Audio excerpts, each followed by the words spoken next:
yung part-time natin dito sa Canada. Nagbabantay tayo ng car wash. Libot ko kaya.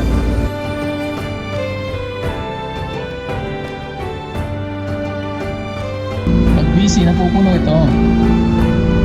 Meron siyang 11 bays dito.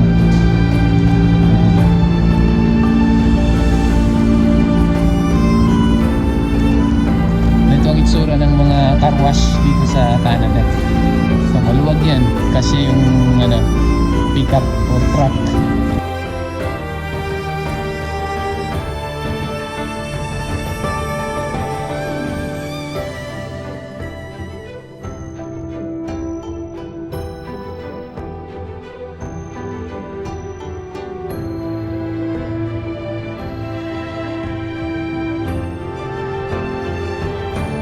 Bali dalawang building to. Yung isang building ay para sa mga truck naman, yung malalaking truck.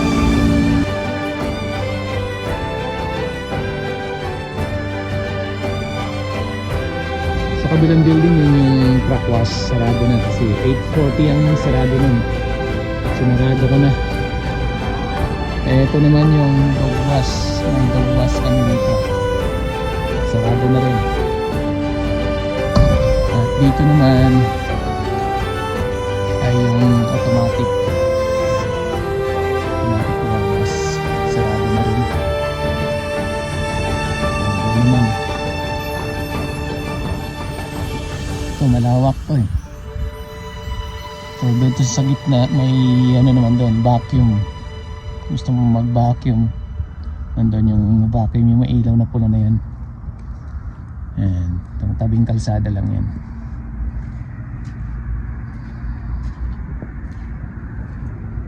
Ito yung makikita mo rito sa bay. Ito, pwede kang maghulog ng coins, gumamit ng card dito, kahit anong card. Ayan.